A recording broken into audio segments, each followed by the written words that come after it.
교원 성과급 같은 경우 이미 잘못된 정책이고 실패한 정책이라는 생각이 들고, 또 놀라운 건 뭐냐면 교육부에 이것과 관련된 지역 인재 채용 현황 자료가 아예 없었다는 거예요.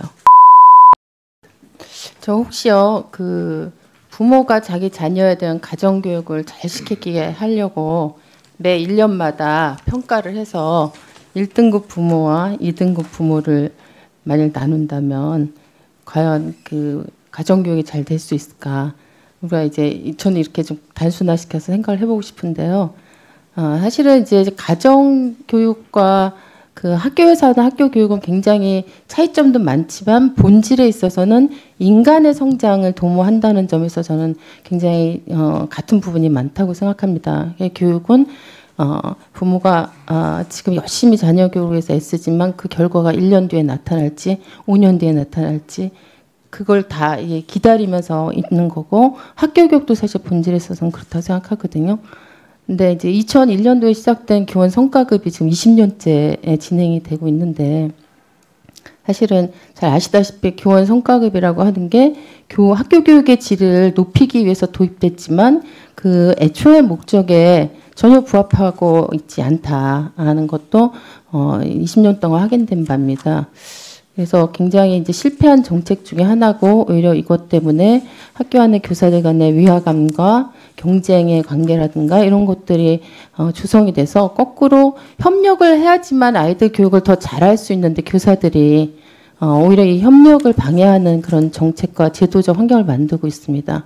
부모가 가정교육을 잘하게 하려면 저는 부모가 아이들을 잘 키울 수 있는 여건을 만들어주는 걸 통해서 해결해야 되고, 학교가 아이들 교육의 질을 높은 수준의 교육이 될 수 있도록 하려면 교사와 학교가 학생들 교육을 잘할 수 있는 교육적 환경을 만들어주는 방식으로 이 문제를 풀어야 된다고 생각해요. 그래서 올해 사실 코로나 때문에 교원 평가를 유예하도록 결정을 하셨는데, 저는 이제 교원 성과급 같은 경우 이미 잘못된 정책이고 실패한 정책이라는 생각이 들고, 이거를 혹시 이번 기회에 근본적으로 검토를 해보실 생각이 있는지, 그 다음에 혹시 그 부분에서 약간의 유보적이시라면 교원 평가처럼 올해 교원 성과급 적용을 좀 하지 않는 방침을 고려하고 계신지 일단 여쭙고 싶습니다. 근데 이제 교원 성과금과 관련해서는 이게 교원들에게만 해당되는 게 아니라 전체 공무원에 다 해당이 되는 것이기 때문에 이제 교원들에 대해서만, 그래서 제가 부모의 가정교육을 굳이 한 거예요. 그러니까 다른 일반 공무원의 공무직 업무하고 다르다, 이런 점을 우리는 고려해야 된다는 점을 제가 강조하기 위해서 사실 말씀드렸고요. 그 다음에 아까 제가 이제 시간이 많이 쫓겼기 때문에 두 번째 질문을 드리겠습니다. 지금 사실은 우리나라 국토 균형 발전 문제는 굉장히 사회적으로 심각한 문제고, 최근에는 이 문제 때문에 행정수도 이전까지 다시 이제 제기되면서 굉장히 커다란 사회적 이슈가 되고 있잖아요. 저는 사실은 국토 균형 발전을 하기 위해서 해결해야 될 핵심적인 거는 아이들 키우기 좋은 지역, 그 다음에 아파도 불안하지 않는 지역, 그러니까 교육과 의료 문제를 해결하면 저는 사실은 상당 부분의 국토 균형 발전 문제, 지방 소멸 문제 이런 것들을 해결하는 핵심적인 어떤 키들을 우리가 열게 된다고 생각하는데, 그런 것과 관련해서 지금 교육부와 업무와 관련해서 지방 인재 채용과 관련해서 지방의 공공기관하고요, 상시 근로자 300인 이상 기업은 신규 채용을 할 때 35% 이상을 그 지역 인재를 채용하도록, 이게 강제 규정을 하지만 이게 노력하도록 되어 있습니다.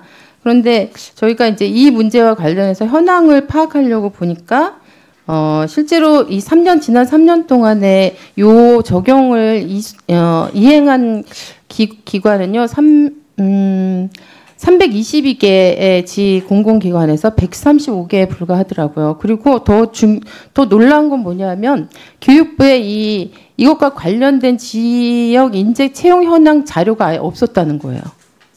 없었고, 그다음에 지원을 하게 또 되어 있는데, 그 지원에 대해서 우리가 자료를 요청했는데 그 지원에 관한 자료도 없었다는 사실입니다. 그래서 교육부가 지금 이제 국토균형발전에서 온 나라가 다 이게 해법을 찾고 있는 마당에 교육부에서 이걸 위해서 기여할 수 있는 이런 정책이 있기 때문에 이 부분에 대해서 교육부의 소임을 좀 관심을 가지고 좀 정확하게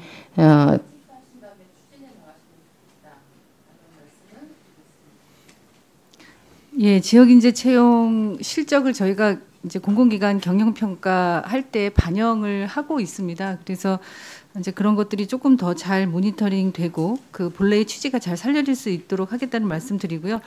저희가 이번에 이제 지자체와 대학의 그 협력 기반을 마련하는 지역혁신 플랫폼 사업을 올해부터 시작을 했는데 그것이 이제 그런 지역 인재를 지역에서 키우고 지역에서 정주할 수 있도록 하는 시스템을 만들자는 취지로 진행하고 있는 사업이기 때문에 그 부분과도 연계해서 지역의 균형 발전을 위한 노력을 하도록 하겠습니다. 네, 성과급에 대해서는 무슨 단기간에 어떤 조치를 취하기가 좀 어려움이 있다는 말씀을 드립니다. 네, 강민정 의원님 수고하셨습니다.